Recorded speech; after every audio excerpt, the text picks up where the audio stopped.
We really built scaled mail for ourselves initially at Beanstalk. I said to the team I wanted a point and click experience. The chances that something is going wrong with any one inbox at any one time starts to shoot through the roof for setting up and managing inboxes. Now, a 2% reply rate is a good campaign.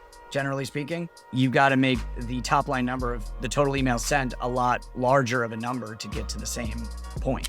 But how do you handle that? How do you balance all these hats? Well, the answer is you don't try, or you will fail, massively. I decided pretty early on that I was not interested in being a solopreneur. I think there's a lot of temptation to go that way. It's obviously very profitable to run a business that way. But the reality is that similar to any consulting business, for example, you're constrained by your own time and your income is tied to that. If you don't do that, then you really box yourself in and you effectively become the jailer holding the key to your own jail cell. And I've seen that happen to a lot of guys that are doing well, but are going crazy because everything is still them or too much is still them. What's up, guys? Welcome back to the Next Gen Sales Leader Podcast. I'm here with Dean Fiacco, who is the founder of Scaled Mail, an inbox provider for cold email infrastructure, as well as Beanstalk Consulting, a cold email agency. Welcome to the podcast, Dean. Hey, how you doing? How you doing, man? I'm doing good, man. So let's talk about founder stuff, because I know that you and I are kind of similar journeys.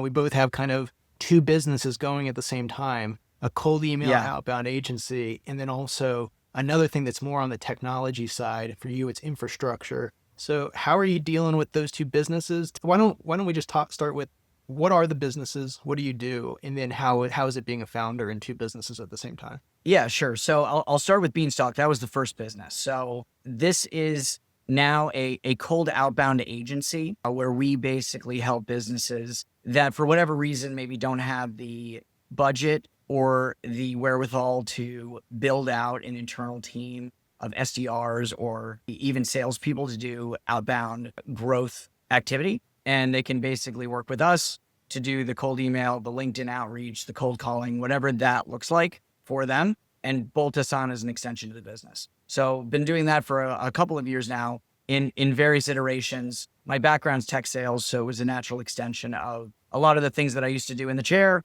now as a business for others, and taking some of those learnings from, being in the boiler rooms myself and knowing what works and what scales and what doesn't. Out of that, we very quickly in our cold email segment ran into frequent frustrating issues that I'm sure many in your audience have run into before, where, look, it's all fine and dandy to set up 10 or 20 Google or Microsoft inboxes for cold outbound. That's not that crazy hard. But as you scale into the hundreds or thousands of inboxes, this goes from something that's an annoyance for an hour into a real problem, especially when all of that complexity gets multiplied. The chances that something is going wrong with any one inbox at any one time starts to shoot through the roof. And I'm sure a lot of people have run into you could hire VAs for this, et cetera. But again, that's its own set of issues, people issues. So we really built scaled mail for ourselves initially at Beanstalk. I said to the team I wanted a point and click experience for setting up and managing inboxes. We built it for ourselves. It worked great for us and our clients. I sold it on the side to a couple of agency friends that I had, and now it's morphed into its own standalone business at this point as a SaaS to help people with this exact problem, setting up, managing, and configuring cold email inboxes at scale. That's awesome, man. I also want to pay you a compliment. You got a very good vibe. I know that's like a weird thing to say, but like I interact with a lot of business owners. Let me call my wife in here. Let her hear you say that. Yeah, exactly. What do they say about, they say like, for every person you meet, there's a different version of yourself in the world because everyone experiences each other differently. But no, you got a good vibe. Even the first time we met, I was like, there's just a warm energy about you. And I think that's an important thing in business because, it's like at the end of the day, we're all human. We're dealing with human people, human problems, human issues, human communication. And it comes down to like the old adage of how do you make somebody feel when you leave them? So anyways, just a compliment for you. Also, anyone listening, I'm also a client of Scaled Mail. So we use your infrastructure.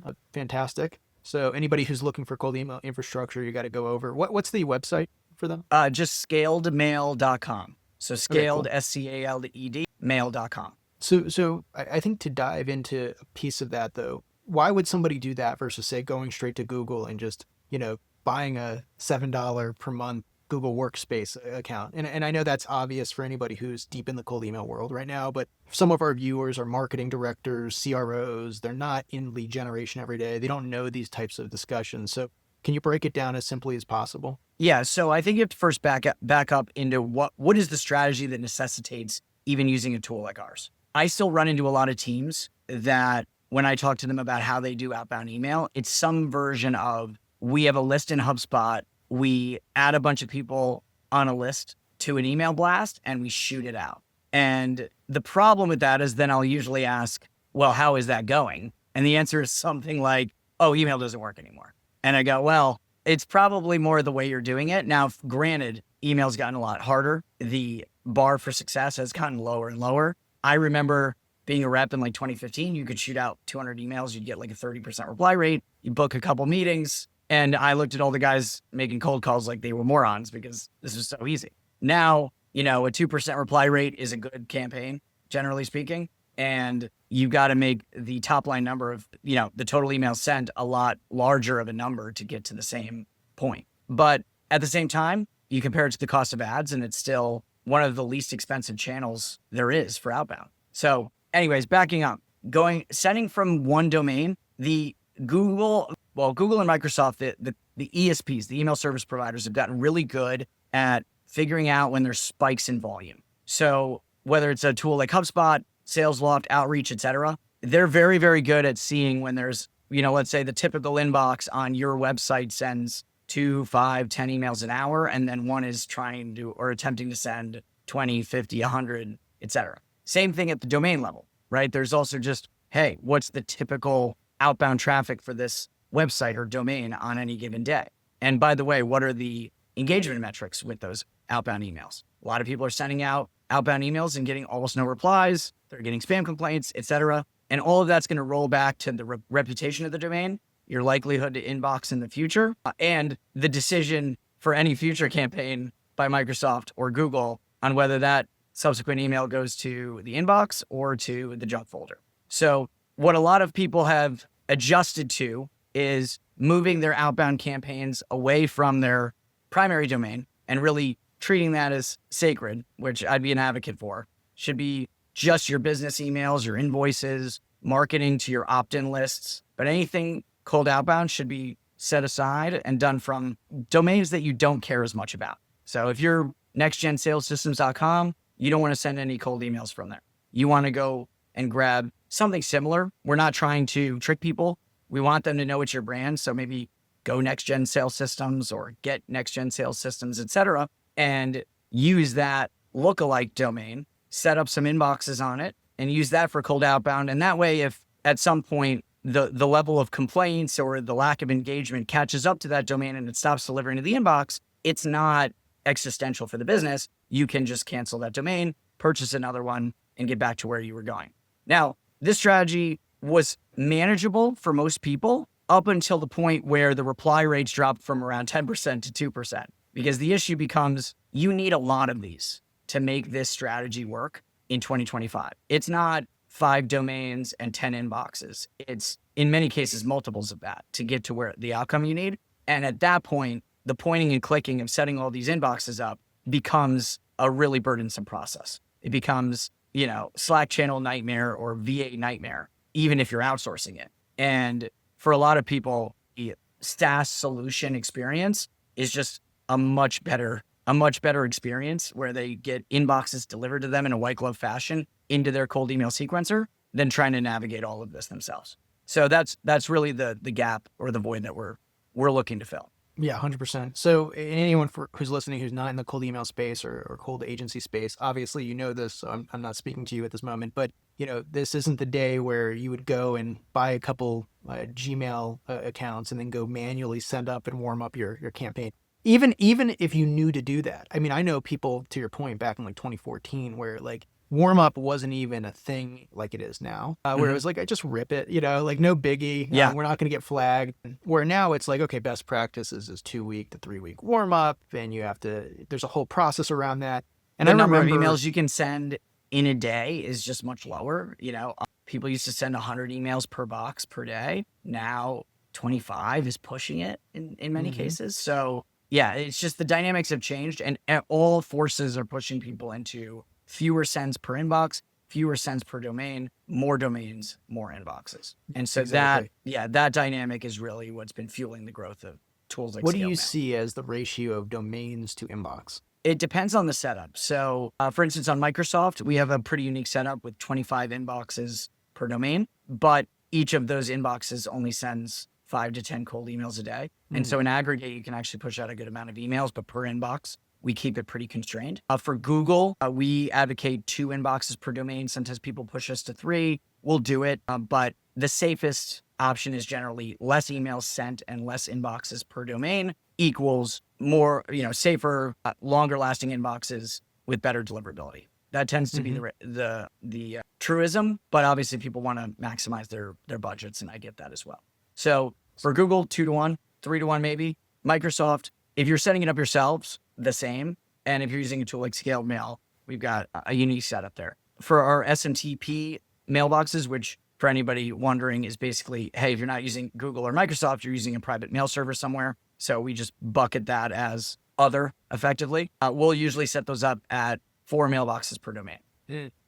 So anyone who's listening, if you are absolutely baffled by the math of this, how many inboxes, how many sends per day, how many domains to inbox, how many leads can you get from that amount of inboxes based upon that sending volume? I actually happen to, if you go to my LinkedIn profile, if you're following me, you probably know where it is, but it's Benjamin Reed. In there, there's a school group link, and within that, there's a free lesson called the Cold Email Calculator, where I have a spreadsheet that you can get that literally you can plug in how many meetings you want, and then it will take all these assumptions on reply rate, like the 2%, and then the interest reply rate, the meeting set rate, and it will tell you how many inboxes you need. And so then you'll be able to go and purchase the right amount. Do you guys have a calculator like that or anything on your website, any other resources to help them find out how many emails they need? Well, we've tried to make it even easier than that, where the experience, rather than making people do all of this math, when you log into Scaled Mail, you go to our marketplace. We have a bunch of different pre-built options, essentially. And you can choose what type of inboxes you would like, and then how much sending volume you require on a monthly Oh, basis. very cool.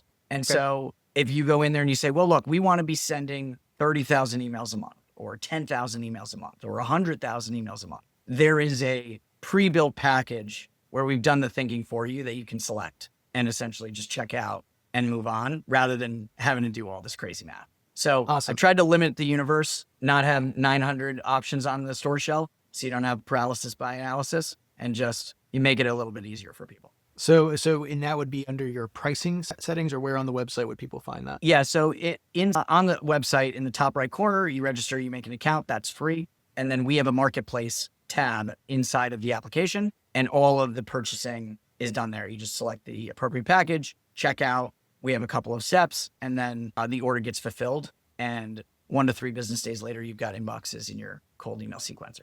Boom, sold. Let's go. So anybody who's listening, Dean has a really good sense of user experience, and I'm saying that in 100% seriousness, where he's giving me some really good feedback on my own tool ReviOps, where he's like, this could be simpler, or we could do this plugin here that allows that to be faster. And so I know that's something you care deeply about, and you said something along the lines of like a SaaS-like experience for inboxes. And I can say, as an agency owner, now I'm in a different world of agency owner hat, is that I just don't have time to manage that stuff. Even as a professional lead generation agency business owner, you would think like, oh, that's like all I think about is inbox deliverability and like setting this stuff up. But it's a small part of the overall business, because I do everything from cold calling to, email to LinkedIn's, and there's a lot of moving parts, from copywriting and strategy to system and process automation.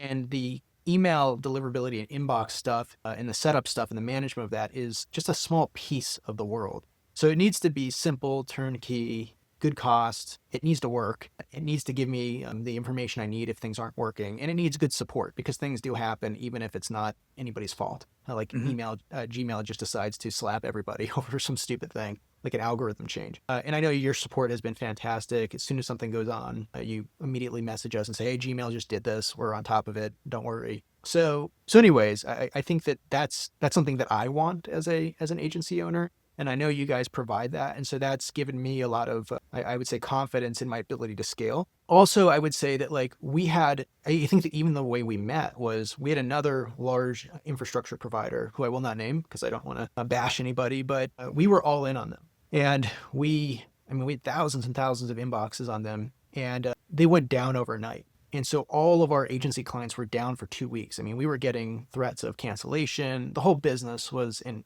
flux. And so when I first met you, we did a deliverability webinar. If anyone wants to check that out, it's on YouTube where we talk with 9 other people about deliverability. But the reason I went on that quest to find other infrastructure providers was because I was like, I can't be locked in to one big provider, which is another advice for anybody is that you should have multiple providers just as a backup. Nonetheless, you were one of the top ones that stood out. And that's how we got going. But I needed somebody who I could trust, and it would just work. So, anyways, there's a testimonial for you. But I feel think free I to need to clip clip it. that, throw that on the website. I think you do.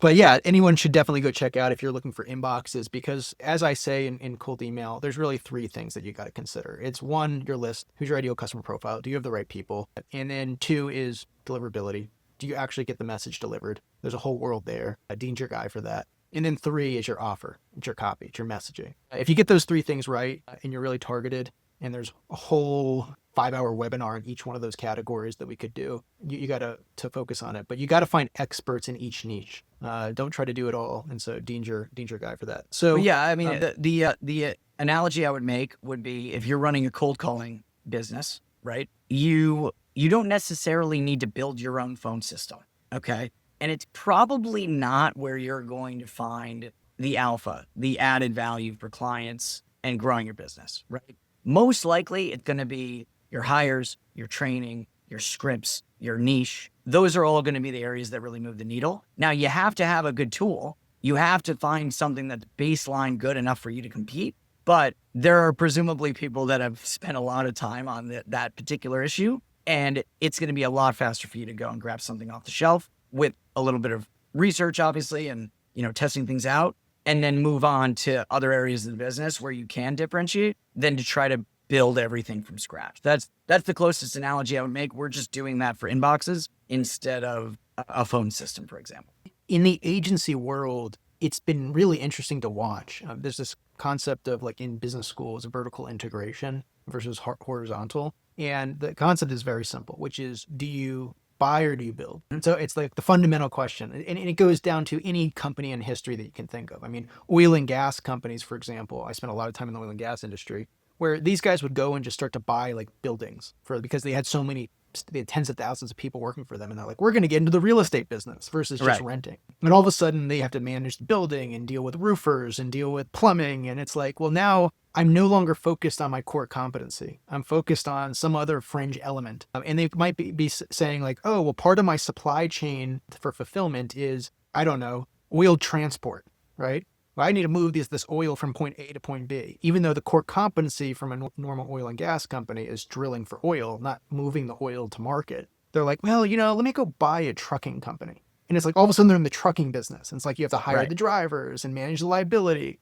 And as a general rule of thumb, it's just my belief, unless there's some real great scaling effects, meaning like you're making super big margins and there's some real value add to owning that element of the business, which typically isn't the case for small agency owners, people that have less than 100 clients that are doing less than, say, $5 million a year in revenue, less than $50 million in revenue. You don't want to vertically integrate. You want to go find smart people that are specialized in their area, and you want to go get them to do the thing. Because it's just too hard to go fast enough to compete in the market to deal with that level of complexity. I'm seeing the same thing with ReviOps, where it's like we built, this all-in-one system that allows you to centralize your data, manage data workflows, and just turnkey reports. And yet I can't tell you how many times I find that the number one competitor I have is not another solution. It's just some, junior agency guy or even a senior agency guy who's like, no, I'm going to go hire 2 devs and an Airtable and and a Looker dashboard, and they're going to go spend $50,000 with some type of outsourced, guy, and then they have to hobble together it, and it's just still kind of like barely hanging on. So, anyways, I digress. It's just something that I think is part of the agency space of like wanting to do it all, And so I just encourage anybody, especially on the infrastructure side, frankly, anything on that, is just go find good vendors and providers and be great at copywriting, be great at client success, be great at selling your service, be great at the processes of gluing those other providers together. Don't be the provider. There's no Yeah, need. 100%.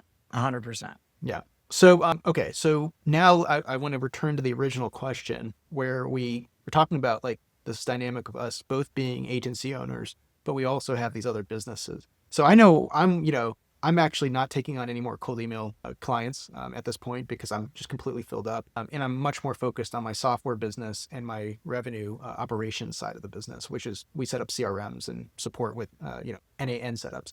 So by the way, feel free to hit up Dean for cold email too. So that's how I'm doing it. I have my agencies kind of turnkey. I have a whole operational team over there and they're handling that. It seems like you have something similar, but what's going on with you guys? Leo obviously is kind of the head of your GTM on the email side. So shout out Leo. But how do you handle that? How do you balance all these hats? Well, the answer is you don't try or you will fail, massively. I decided pretty early on that I was not interested in being a solopreneur. I think there's a lot of temptation to go that way. It's obviously very profitable to run a business that way.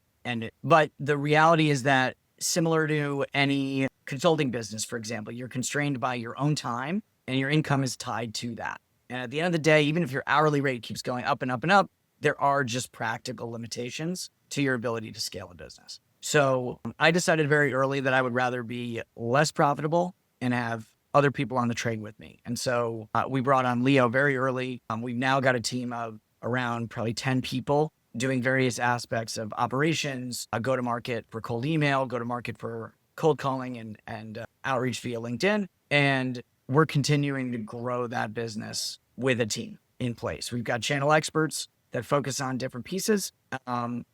We've now got a dedicated sales team. And so I've tried my best as the business has progressed to jump in where I'm still needed, but over time try to pull people in to take over whatever that role is. So when I first started out, it was a lot of the operations and the fulfillment, getting campaigns out the door, getting clients meetings, etc. Over time, that shifted into me becoming the sales department effectively and running that function for a while and then replacing myself on the way out. Now, we were just talking about microphones and stuff. I like to joke that I'm trying out chief marketing officer now that I'm no longer chief sales officer. We'll see how that goes. I'm going on that journey at the moment, but eventually I hope to find somebody that will come in and take on a lot of those responsibilities as well.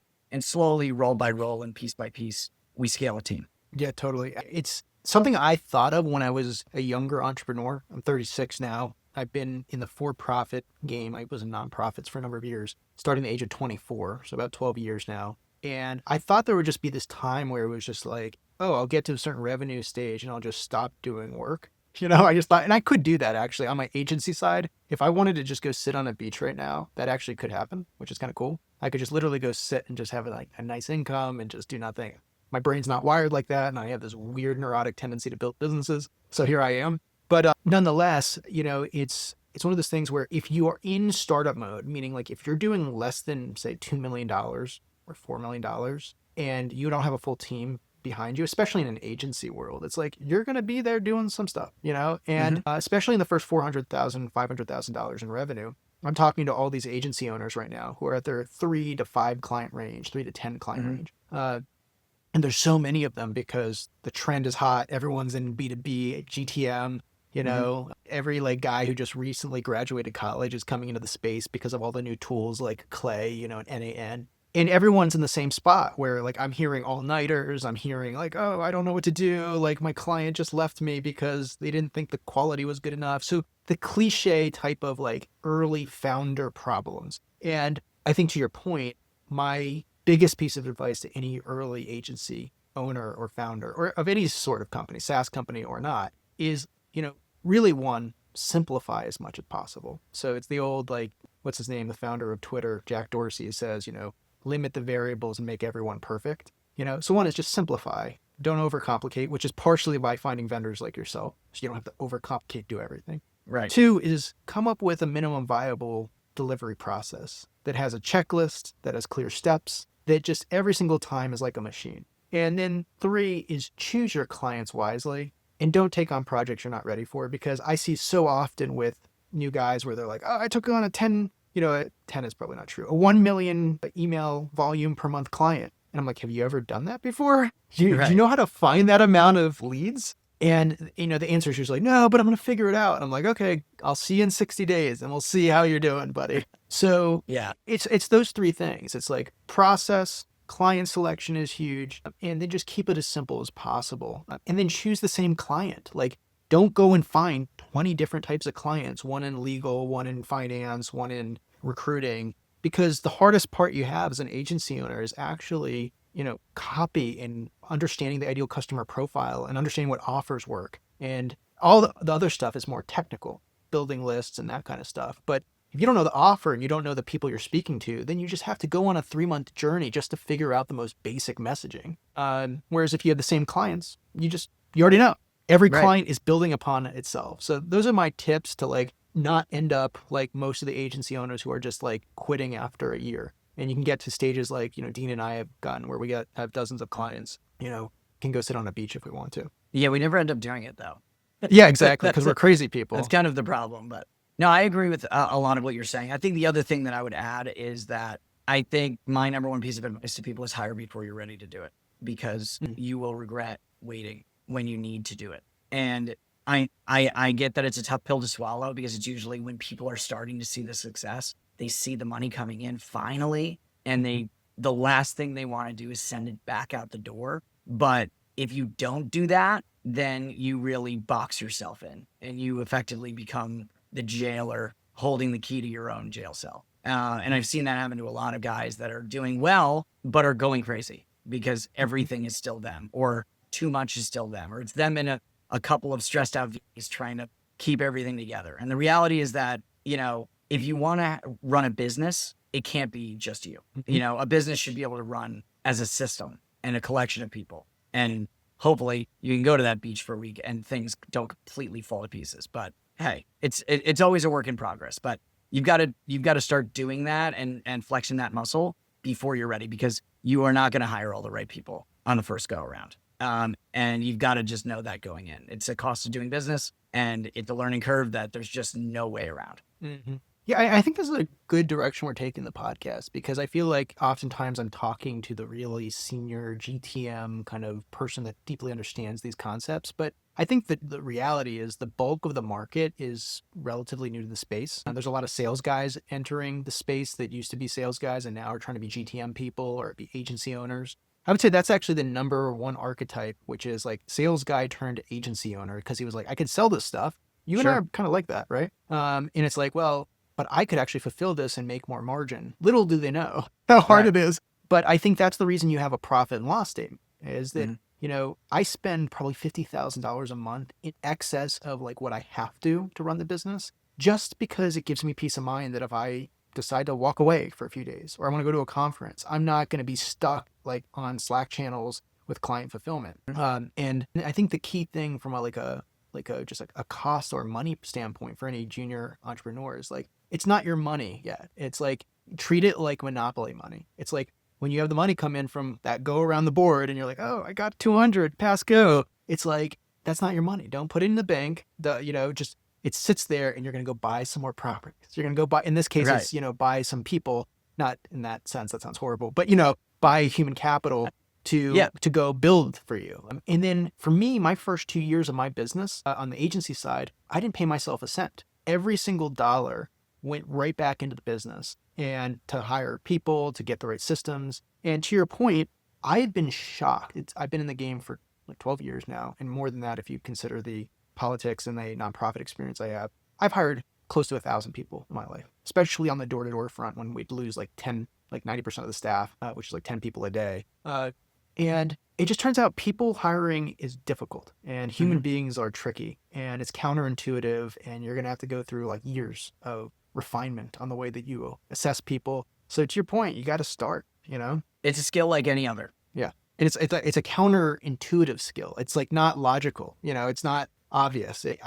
I've been actually shockingly disappointed in myself about how bad I am at hiring people. I don't take it personally anymore. I don't view it as a failure if there's a mishire anymore, because there's just too many variables at play. And to be honest, the whole expecting to understand a person fully from 2 or 3 interviews is, I don't know who came up with this system, but there's a lot of holes in it. So I actually, I same exact thought. So I came up with something called the 3-day challenge. And in my, it's for hiring sales teams predominantly, but I have a version for marketing managers, and I have a version for full stack developers because I have to do all those hires. And the essence is simple: is you do a screening interview. Of course, you obviously don't do job posts. Job posts suck in my experience. Hire a recruiter, pay them $100 an hour. Takes about 20 hours per hire in my experience on the recruiter side. Have them do laser focused targeted search on LinkedIn for the exact ideal customer, not ideal customer, but ideal candidate profile.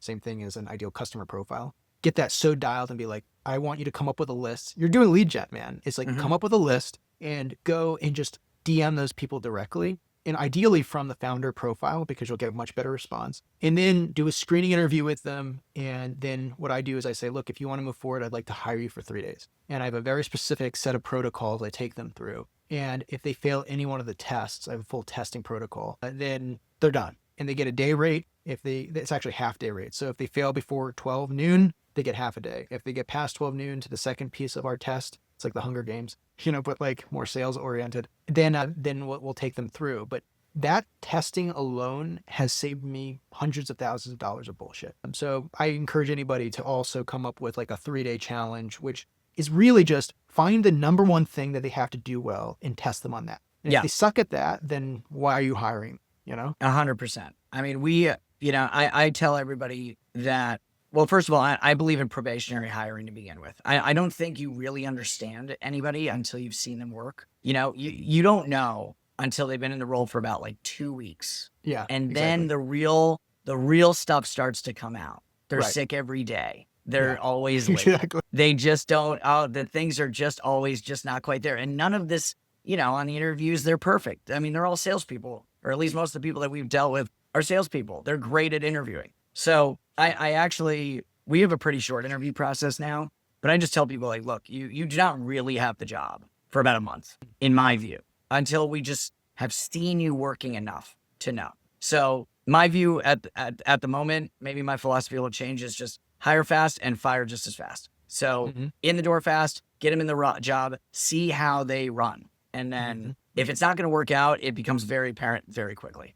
I agree with that for mid to junior. I would push back on super senior executives. The problem, although I still would have a probationary period for them, I'm talking about the hire fast piece, because I've gone fast. So in other words, SDRs, 100%, like just get them in the freaking role. GTM engineers, get them in the role. Junior developers, get them in the role, because you have protectionary influences at your senior management level that can catch bullshit. But the problem is like, especially if you're a junior entrepreneur, it's like you hire your first lead engineer, but you go fast and you have no clue like who that guy is. Yeah.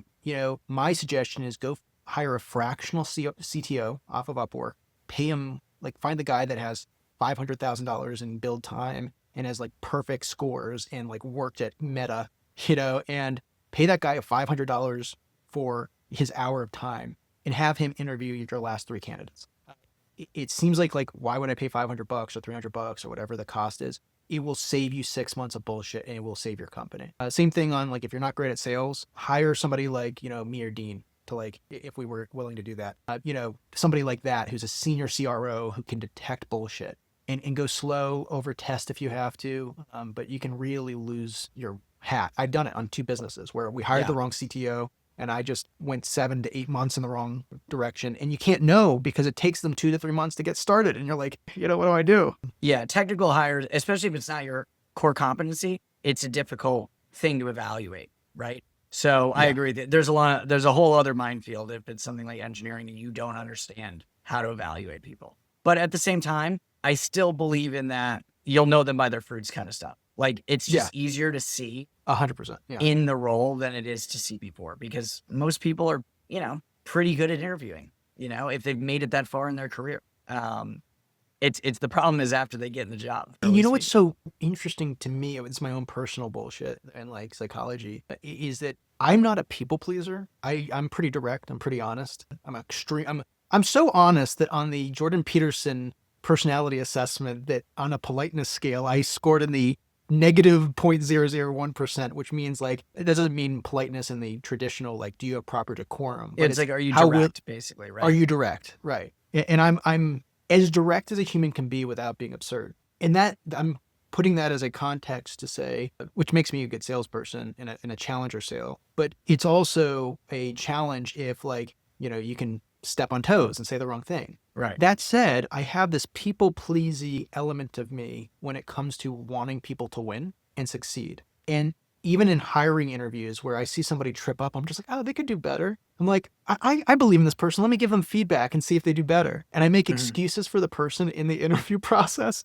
This is my own fault of hiring. And my advice to anybody who's like hiring is just like, if any weird shit happens at all, they show up late, they say something weird, there's a weird vibe. It sounds crazy. There's a weird glance. There's some weird energy you get. Just stop it right there, because the way it starts is the way it's going to end. And I've had to go through too many cycles of that to just realize, like, don't give somebody a second chance. Don't give somebody a third chance. If it's not working in the first 2 to 3 weeks or the first month for any reason, just cut it off. I know that hurts, but you're going to have hundreds of those conversations over your career as an entrepreneur if you're doing big things. It's true.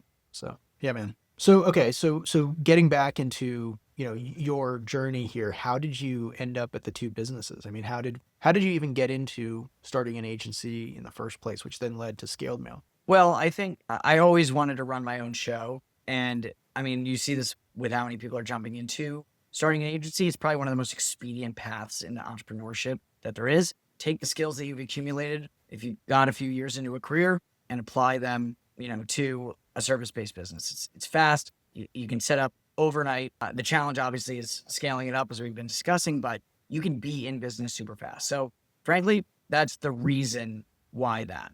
My background before was tech sales for the most part. And I've always wanted to run my own, tech business, or really any business. I've always been a business nerd. So the type of business has been almost less important. It's just must run business has always been the guiding principle. But I've got a lot of interest in, very interested in AI, very interested in software. And so the progression of agency to spin out SaaS to now working on some other SaaS products as well is a progression that I'm not that terribly surprised I've been going down, because every business serves as a foundation in my mind to building that next thing that could potentially be larger, right? Scaled Mail has the potential to be larger than the agency just based on margin profile and ability to scale and price point. And, any other SaaS products presumably could be even more so, especially if they can be further automated, et cetera. So that's a little bit of the governing philosophy, I guess. We've got more stuff in the works, so we're still working in the back in the chop shop, working on the next couple SaaS products here. So it's interesting, if anybody who's interested in that path that was just described, there's a great book. It's on the screen if anyone can. Oh, Andrew Wilkinson, I love him. Yeah. Yep. Andrew Wilkinson, he owns a Tiny, which is like an investment firm. It's kind of like a Warren Buffett style investment firm that he mimicked off of Warren Buffett. He's a whole story about that. But it's called Never Enough: From Barista to Billionaire. I do not have any reason for plugging him other than I like the book because, it's that same story, which is start as an agency, you get some experience in the sales element of it, and then you then spin out a SaaS version. Now, he actually was developing applications as an agency, so it was very easy for him to then spin out a SaaS version. And then he sold that, then used the capital from that to then start buying businesses, to then scaling those businesses.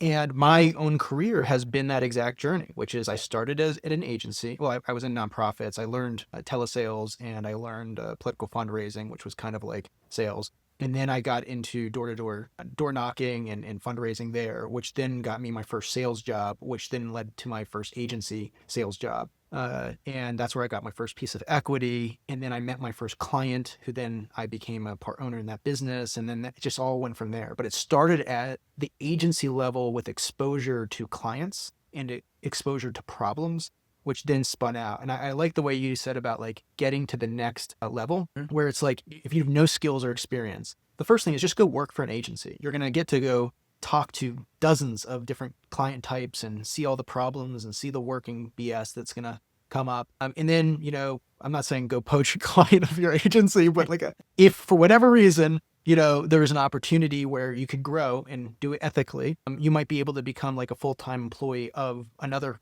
company. Let's say there's a SaaS company you want to go work for, and be their CMO or something. That's what I happened to me, because I became a CMO at one of the clients. And then from there, I became a part owner of a business, and then we had some more money, so we bought a company, and the journey goes on. But to your point about like building to bigger outcomes, I really believe it's just like think 5 times bigger than you're thinking. That's like the number one piece of advice I heard from this billionaire, which was like, if you want to go big, just think 5 times bigger. And like, what do you want to change? What do you want to do? What problem do you want to act on? But it starts with just getting the basic skills, which I think an agency is a great entry point, to your point. Agreed. And I think not enough people spend time on the business vehicle that they're in, or the business vehicle they want to be in, and then how much can that truly scale? Is there room for it to be large enough to get to wherever you're trying to go?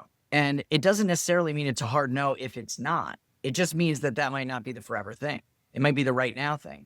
And that's fine, because that might get you from here to there. And then just having the back of your mind, maybe that next step up, right, is that business that maybe has a higher entry point, or you need more funds to be able to even enter the space, but that has a larger aperture for how far you could go with it, right? Because I think a lot of people have this kind of one-itis, right, where, we used to call that in sales, right, where you're too attached to one deal, and that becomes your whole pipeline story, and everything revolves around the one deal. And, people are like that too with the business models.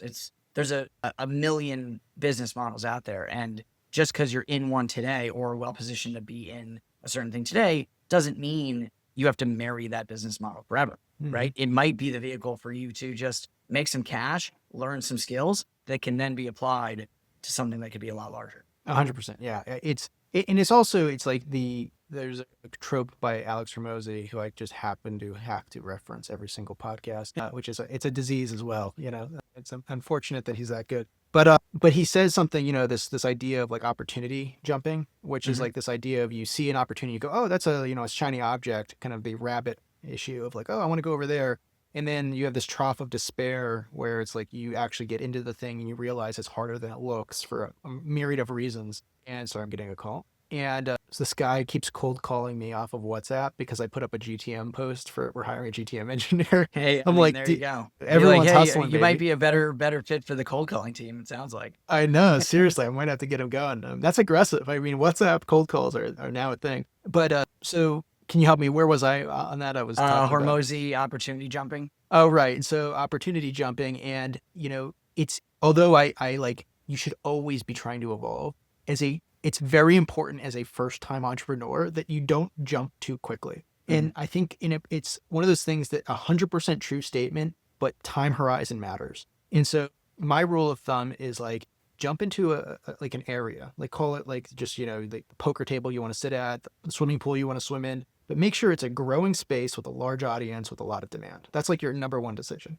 After that, then you can start to go, okay, where is my like specific niche? What business model, what product, what offering, what service? And then you can play. But my big thing is like, don't jump from like one swimming pool to an entirely different swimming pool unless you're absolutely certain that your swimming pool just absolutely sucks. But that means you made a big mistake in the first place. And the problem is people just go from like, oh, I'm going to be like, I don't know, I'm going to do I'm going to be a trader today. And then it's like, well, I'm going to go start a e-com agency tomorrow. And then it's like, no, I'm going to go do some like type of mobile, gaming app then the next day. And it's like 3 different industries, and you're not actually building a congruent skill set across those things. And I did that. I spent 5 years just jumping around like frenetically. And so I would just say like, choose a big opportunity and just keep going deep on that, and then spend a year in each spot. Don't jump one month to another, because you're just never going to go deep enough to really explore. And that's and I think, you could think about this with ReviOps or with Scaled Mail. There's a lot to just getting into a space, learning it well, and you don't have to have that idea preformed of where the need is. It will become apparent very quickly as you become a master in your new field and arena. It's not, I'm sure you did not have the idea for ReviOps, or would never have had it without running cold email campaigns, 100%. finding the issues with data, finding the issues with like, why am I paying for the same leads over and over again? And if you have the problem yourself, it's a pretty good indicator. And when you're running the same type of business as hundreds of other people, it's not that crazy of a leap to say, hey, they probably have the same problem. And if I solve it for me, I could probably solve it for them as well. And I think a lot of people, they come up with the idea first and then go find the problem. And it's way better to do it in reverse. Find a problem 100%. first, solve it, and then that's the business, right? I mean, that's, 100%. I would never, it's not like I woke up one day 10 years ago and said, oh, yes, cold email inboxes is where I want to spend my days. Can't wait to do that. We solved a problem that we had, and it turns out that a lot of other people had the same problem. The same thing with your business. And I think not enough people approach it like that. Just immerse yourself in a field, and the problems will become very apparent to you very quickly. And then if you have the wherewithal to go and tackle it and just try to solve it and go talk to some people and see if they've got that same problem, there are much worse ways to start a business than that. It's absolutely the best way. And I actually created this really cool diagram. I lost it years ago. Maybe it's somewhere in my Lucid Chart archive. But it was this idea of like solution looking for a problem or problem looking for a solution. And the cliche number one mistake every junior entrepreneur makes is, got this cool idea. And it's just an idea. For whatever reason, they were just like, I want to do this thing. And it's kind of baked in some type of desire problem, but it's kind of opaque and fuzzy. And then they're just like, I'm going to go build a prototype. And they spend a bunch of money and designs and website. And then they go to sell it and it's crickets. It's like the cliche problem. Right. And especially like if you're in B2C land, I think like really B2C. I mean, like, you go and you put out like a free app on the app store with a vibe code that somebody could go like, I don't know, like put a frog face on like a filter or something like that. Okay, put out a prototype, that's like a very specific scenario. Maybe what we're saying doesn't apply here because now you're just playing with human dynamics and weird like behavioral stuff. That's kind of what happened with Instagram. Instagram was like, I want to, I don't think they probably didn't, and I'm making stuff up at this point, but I'm willing to bet that they weren't like, there's a deep problem with like an analysis of like color photoing stuff. They're probably like, I think it'd be cool to just make Polaroid type, photos and add some filters to it. Well, I think it was just Photoshop was too hard to use. Is that the problem? I think that's what it's been a while since I read about Instagram, but I'm pretty sure it was, I can't use Photoshop on my phone. I don't want to spend all this time. I just want to 2 clicks, 3 clicks and post something. Right. And that was basically what they made. Photoshop. And so in that scenario, the problem is so obvious that it's like, you don't have to think much about it. It's like, let me just create something. And they put it out and they were a billion-dollar company 10 months later. That's actually one of the original reasons I got into business because I was like, hell, if that's that easy, let's go. Little did I know how hard it is. But the deeper you get, the reason I use that example is because the problem is kind of to some degree obvious. The hypothesis of I want a better way to filter things faster. But when you go into like deep business process stuff, the problems are not obvious or evident if you aren't deep into that space. So when I say that to like junior entrepreneurs, it's like if you're in the B2C land where you have kind of an obvious thing that you want to go test, slap something together. You don't have to go talk to a bunch of people, just try it. Whereas in our world, it's like if I went and spent the amount of money I've invested into ReviOps, close to $200,000 at this point, if I went and spent that money without deeply understanding why I'm building this very robust software that has this extremely advanced, technical background on DevOps and database management, I would just be blowing cash right now. It wouldn't make any sense. And so I think the higher the ticket, the more complex the space and the more complex the software, the more certain you have to be that you're actually solving a problem we're solving. Because the time to develop a solution that's worthwhile and the time to sell it, which it could be months, it grows in timeline. So if you invest a year or 2 years to go to market and build a solution, you could be in it $500,000, $1 million, $2 million before you ever really realize margin. So I say that to say like the way to get ahead of it is just go solve your own problem, to your point, which is like go experience it, document your problems, put it into a document. Here's my top problems. And then share it with people like you and go, do you have these problems? And if they don't say yes, if they're not like, yeah, dude, that's like, those are my problems. Like if that's not the answer, don't solve that problem because you're going to just waste money, Yeah. Other cheat code, by the way, if nobody is in business doing that thing, probably means that there's no money there.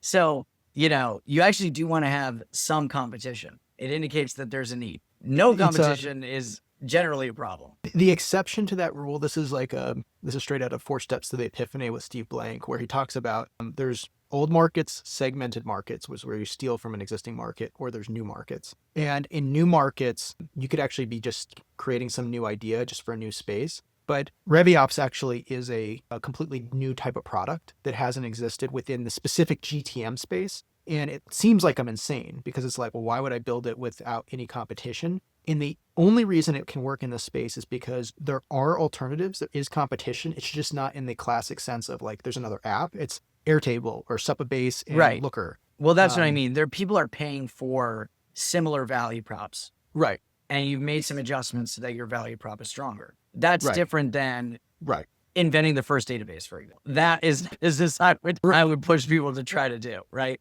Right. Create the first car. Yeah. Yeah, exactly. I mean, that's a whole different ballgame, and granted, is. some people, those are the people that you read about in history books, but there's a lot more of them that didn't make the books. And it's true. I mean, if you think about the car, it's like the main big car providers that we think of, like the big, Fords and Dodges, they were not the first producers of cars. Right. They were like decades after the first producers of cars because a bunch of iteration and mistakes had to be made. And, even just like the evolution of what was the Ford's whole thing with the line, the production line, like that was a big breakthrough, but it was like 2 to 3 decades into car manufacturing, Exactly. So, yeah, I tend to agree. But yeah, it's so easy. I think, especially in the early days of entrepreneurship, when people are getting into it, it's like a Zelda game. It's like you're on a black map. You don't even have a wizard, and you're just walking in a direction. You're just like, I don't have skills. I don't have knowledge. I don't know anything. Where do I go? And you just kind of Yeah, well, bump into that's why something. I really don't. I mean, you mentioned earlier in the call people going straight out of college or straight out of high school into agency ownership, and it's not that you can't do it, but I think people overestimate how long they would need to stay in corporate to get most of the value out, but they underestimate that there's any value at all. And I think there's a lot. There's a lot of value in spending 2 years in a space, for example. I don't actually think you need to spend 10 most of the time. But I think, too, is the difference between understanding problems in that sphere, knowing how it works, and just, getting those kind of run-of-the-mill soft skills that you kind of need to have been in the workforce in some professional capacity to accumulate. Not enough people respect that enough, in my view. Like, I think you are a much more dangerous entrepreneur if you're stepping in at 26, having done a short run in something or a couple of things after college than you are if you try to do it right away. 100%. Yeah, I think that the key skill sets that people need is they need, in my opinion, sales.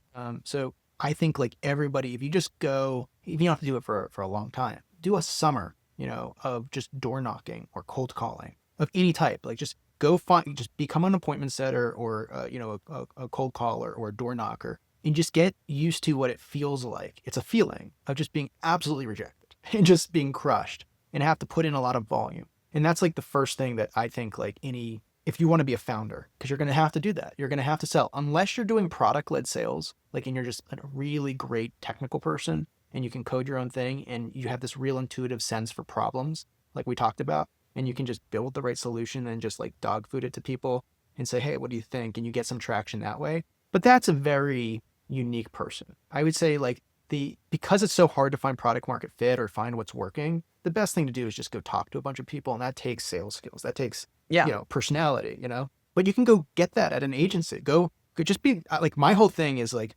walk in the door and be like, dude, like first month's on me, free. I will cold call you for free. I'm here. Like I'm hungry. Like that's what I'll do. Real quick. I just got to say this one story because it's like, for me, I could not get hired. I went to 40 job applications. I was a political science and philosophy major, and I just came off a bartending gig. And I was a campaign manager for 2 political campaigns back in 2012. We lost both. I went down and I bartended at Port St. Lucie, a place called Sandpiper Bay. It was a all-inclusive resort for Club Med. And I was just sitting there, and I distinctly remember I was the cabana boy.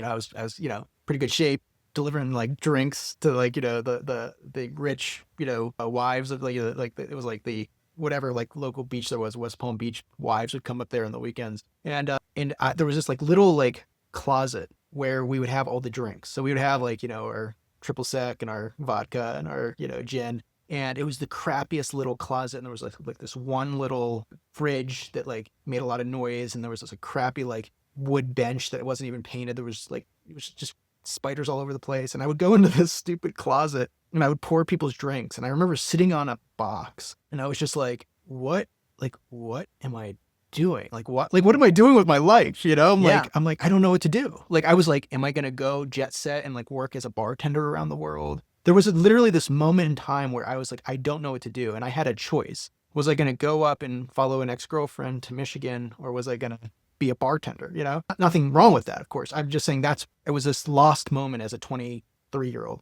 And in between the political career. So I went up and I found a bartending gig in Michigan, Ann Arbor, where my girlfriend was going to get her second degree. And I started personal training, and I got fired from the bartending gig. And I was like, I literally, was the worst moment of my life. I was like, what do I do? And I applied to 40 jobs. Nobody would hire me. And I finally got this call from Detroit Public Television. They're like, come up tomorrow for this canvassing director. He'll go build this whole team of people. So I showed up and I was there, and the guy was like, sorry, we just closed applications. We're not going to take you on as a applicant. And I was like, this is what the whole point I was getting to is. I was like, no, you are going to talk to me. I was like, I did not take no for an answer. And I was like, give me 5 minutes of your time. It's going to be the best decision you've ever made.